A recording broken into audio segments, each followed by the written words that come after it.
Hello friends, இது நான் உங்கள் செய்யது. இந்த வீடியோவில் நம்ம எதை பற்றி பார்க்க போகிறோம் அப்படின்னா, பணவியல் கொள்கை, மானிட்டரி பாலிசி. ரொம்ப இம்பார்ட்டண்ட்டான ஒரு டாப்பிக்கு. எக்ஸாமில் கேட்க அதிக வாய்ப்புள்ள ஏரியா. ஸோ இதுக்கான நோட்ஸ் கீழே டிஸ்கிரிப்ஷனில் தமிழ் அண்ட் இங்கிலீஷில் ப்ரொவைட் பண்ணுறேன். இந்த வீடியோவில் ஃபஸ்ட்டு தமிழ்லையும் செகண்டு இங்கிலீஷ்லையும் நான் எக்ஸ்பிளைன் பண்ணிடுறேன். ஃபஸ்ட்டு பணவியல் கொள்கை எதை தொடர்புடையது, எதை நிர்வகிக்கும் அப்படின்னு பார்த்திங்கன்னா, பண அளிப்பு, மணி சப்ளையும் வட்டி விகிதம், இன்ட்ரெஸ்ட் ரேட்டையும் டிசைட் பண்ணக்கூடிய ஃபேக்டர். ஸோ இதை அதிகப்படுத்தியோ கம்மி பண்ணியோ பணவியல் கொள்கையை மேனேஜ் பண்ணக்கூடிய விஷயமா இருக்கும். பணவீக்கம், நுகர்ச்சி, வளர்ச்சி, நீர்மைத்தன்மை போன்றவற்றை அடைய மேற்கொள்ளும் தேவை சார்ந்த பொருளியல் கொள்கை தான் இந்த பணவியல் கொள்கை. ஸோ இந்த 2 பாயிண்ட் இம்பார்ட்டண்ட்டு. அப்புறமா இதோடு தொடர்புடையவங்க, இந்த கொள்கைக்கு யார் அதிக கான்ட்ரிபியூஷன் பண்ணாங்கன்னு பார்த்திங்கன்னா, மில்டன் ஃப்ரைட்மேன் இவர் தான் சொல்லியிருப்பார். ஸோ இந்த 3 விஷயமும் ரொம்ப ரொம்ப இம்பார்ட்டண்ட்டு. அதுக்கடுத்து பார்த்திங்கன்னா, அப்ஜெக்டிவ்ஸ்ன்னு சொல்லி கொடுத்துருப்பாங்க, குறிக்கோள்கள். ஸோ இந்த 6 குறிக்கோளை மக்கடிச்சு வச்சுக்கோங்க. கீழே காண்பவற்றுள் எவை பணவியல் கொள்கையின் குறிக்கோள்கள்னு சொல்லிட்டு ஆப்ஷன்ஸ் வைக்கலாம். இல்லை இல்லாததும் வச்சுட்டு 1 2 3 1 2 அந்த மாதிரி கேட்கலாம். பணத்தின் நடுநிலைத்தன்மை, பரிவர்த்தனை விகிதத்தில் நிலைத்தன்மை, விலை நிலைப்படுத்துதல், முழு வேலைவாய்ப்பு, பொருளாதார வளர்ச்சி, செலுத்து சமநிலையில் பேணுதல். இதெல்லாம் நோக்கங்கள் இல்லை குறிக்கோள்கள். இந்த 6 ஹைலி இம்பார்ட்டண்ட்டு. ஸோ இதை பார்த்து வச்சுக்கோங்க. இந்த பணத்தின் நடுநிலைத்தன்மை பற்றி யார் சொல்லியிருப்பாருன்னா, விக்ஸ்டெட், ஹேயக், ராபர்ட்சன். ஸோ அவ்வளோதான். அடுத்து விகித நிலைத்தன்மை அப்படிங்கிறது, ஒரு நாட்டுக்குள்ளே வரும்போது என்ன ஆகுனா, பணமும் கடனும் விரிவடையுது. வெளியே போகும்போது பணமும் கடனும் சுருங்குது. விரிவடையுதுன்னா அதிக கடன் கிடைக்கும், பண சப்ளையாக அதிகமாக இருக்கும். சுருங்குதுங்கிற மீனிங் என்னென்னா, கடனோட கிடைக்கக்கூடிய அளவு கம்மியாக இருக்கும், மணி சப்ளையும் கம்மியாக இருக்கும். விலை நிலைத்தன்மை பார்த்திங்கன்னா, கேசல் கீன்ஸ் போன்ற பொருளாதார வல்லுநர்கள் விலை நிலைப்படுத்தல பரிந்துரைச்சிருப்பாங்க. இதனால் வணிக நடவடிக்கை ஊக்குவிக்கப்படுகிறது, சமமான வருமானம் கிடைக்கிது. கீன்ஸோட வேலைவாய்ப்பு, வட்டி மற்றும் பணம் அப்படிங்கிற பொது கோட்பாடு எப்போ இது பண்ணியிருப்பாருன்னா 1936. ஸோ இதை பற்றியும் கேட்கலாம். யார் சொன்னால் என்ன வருஷம் அப்படின்னு சொல்லிட்டு. பொருளாதார வளர்ச்சிக்கும் இது உதவியாக இருக்குது, செலுத்து சமநிலையை பேடுது. 2 கான்செப்ட் இருக்குது பண கொள்கையில். விரிவாக்கம், மலிவு. விரிவாக்கம் என்பது மொத்தம் எக்ஸ்பான்ஷனரி, விரிவாக்கம் அல்லது மலிவுன்னு சொல்லுவாங்க, சீப்பு. இது 2 ஒன்று தான். இன்னொன்று பார்த்திங்கன்னா,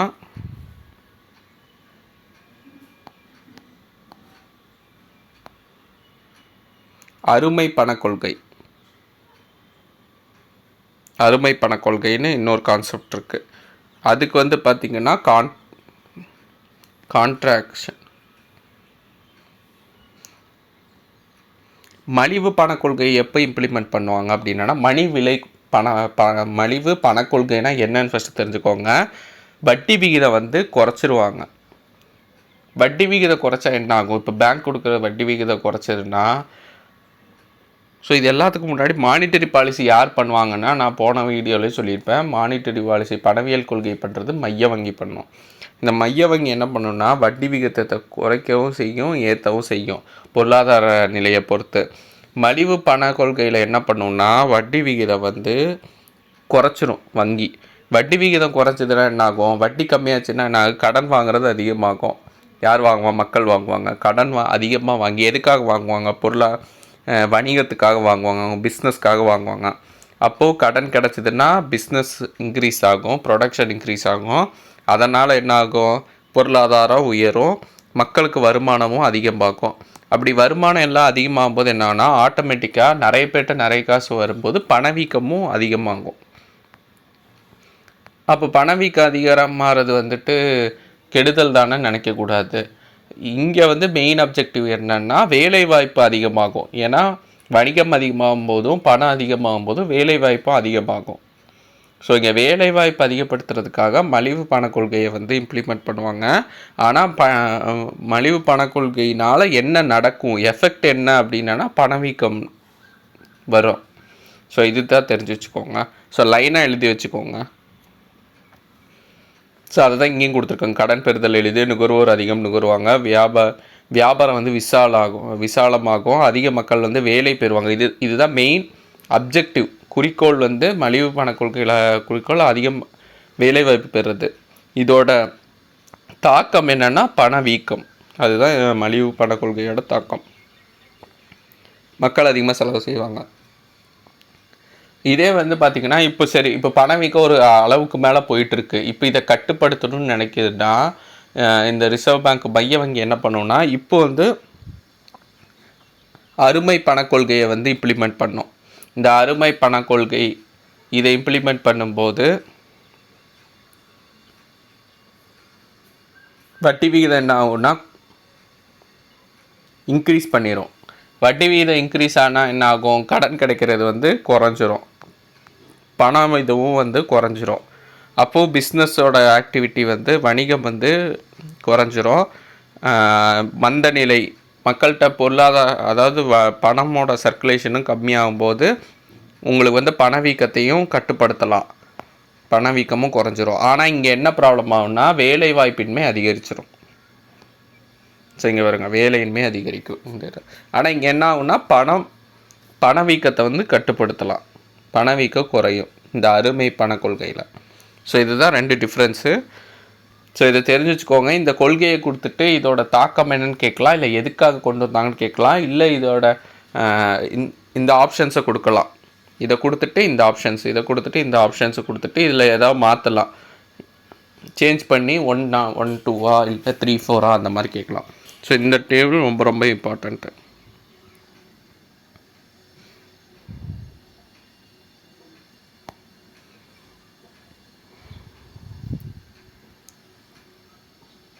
ஓகே, மானிட்டரி பாலிசி யார் பண்ணுவாங்கன்னா சென்ட்ரல் பேங்க் பண்ணுவாங்க.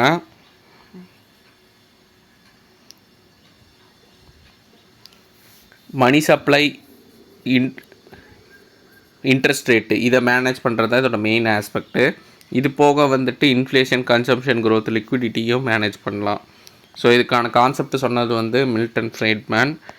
இதுக்கான அப்ஜெக்டிவ் இந்த 6 அப்ஜெக்டிவ் மக்கடிச்சு வச்சுக்கோங்க. Neutrality of money, stability of exchange rate, price stability, full employment, economic growth, equilibrium in balance of payment. இதில் பார்த்திங்கன்னா நியூட்ரலிட்டி ஆஃப் மணி சொன்னது வந்து விக்ஸ்டீட், ஹையக், ராபர்ட்சன். அதுக்கப்புறமா வந்து எக்ஸ்சேஞ்ச் ரேட் ஸ்டெபிலிட்டிங்கும்போது கோல்டு உள்ளே வருது அப்படின்னா கரன்சியும் கிரெடிட்டையும் எக்ஸ்பேண்ட் பண்ணணும். கோல்டு வெளியே போகுதுன்னா கான்ட்ராக்ட் கம்மி பண்ணணும், சுருக்கணும். ப்ரைஸ் ஸ்டெபிலிட்டி சொன்னது வந்து பார்த்திங்கன்னா கெய்ன்ஸு, க்ரஸ்டேவ். ஃபுல் எம்ப்ளாய்மெண்ட் பார்த்திங்கன்னா கெய்ன்ஸோட general theory of employment interest மணிங்கிறது 1936 கான்செப்ட் சொன்னது. ஸோ இந்த கான்செப்ட் ரொம்ப இம்பார்ட்டண்ட்டு. இது கேட்கலாம், இயரையும் பார்த்து வச்சுக்கோங்க. Economic growth, equilibrium in balance of payment. So இதுதான் வந்து அதோட மேஜர் அப்ஜெக்டிவாக இருக்குது.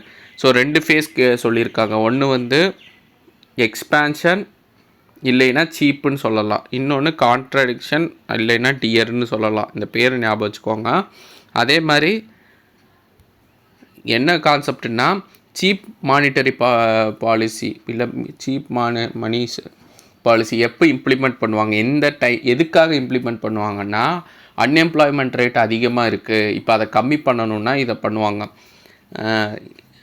சீப் மணி பாலிசி அப்போ இன்ட்ரெஸ்ட் ரேட்டை வந்து குறைச்சிருவாங்க பேங்க்கு, மெயினாக ஆர்பிஐ, அந்தந்த நாட்டோட சென்ட்ரல் பேங்க்கு. குறைச்சா என்ன ஆகும்னா அதிக கடன் கிடைக்கும், கிரெடிட் நிறைய கிடைக்கும். கடன் எதுக்காக வாங்குவாங்கன்னா பிஸ்னஸ்க்காக வாங்குவாங்க. ஸோ அப்போ பிஸ்னஸ் இம்ப்ரூவ் ஆகும். பிஸ்னஸ் இம்ப்ரூவ் ஆகும்போது என்ன ஆகும், பிஸ்னஸ் எக்ஸ்பேண்ட் ஆகும்போது எம்ப்ளாய்மெண்ட் ஜென்ரேஷன் ஆகும்.